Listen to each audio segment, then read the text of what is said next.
Hey everyone, in this video, I'm going to show you how to identify customers that need attention using Putler. Let's get started. First, log into your Putler account.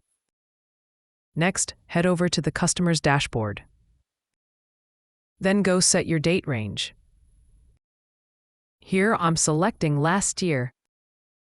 On the right-hand side, you'll see a colorful chart called the RFM segmentation chart. This shows different types of customers based on their behavior. This is just my dummy data, but your screen will look similar. Look for the segment labeled Need Attention. These are customers who showed interest in your products but haven't purchased recently. Here, I can see the number 77, which means 77 customers need attention right now.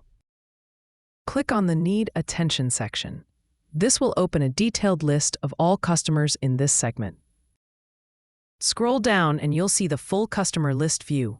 You can explore names, order counts, total spend, and more. This is extremely useful if you want to work with this data outside Putler. You can also download this list as a CSV file. And one quick tip, whenever you want to apply a new filter, make sure to clear the previous one using the Clear button on the upper left side. This prevents filters from overlapping across dashboards and keeps your data accurate. If you enjoyed this video, don't forget to check out our other helpful tutorials. Thanks for watching.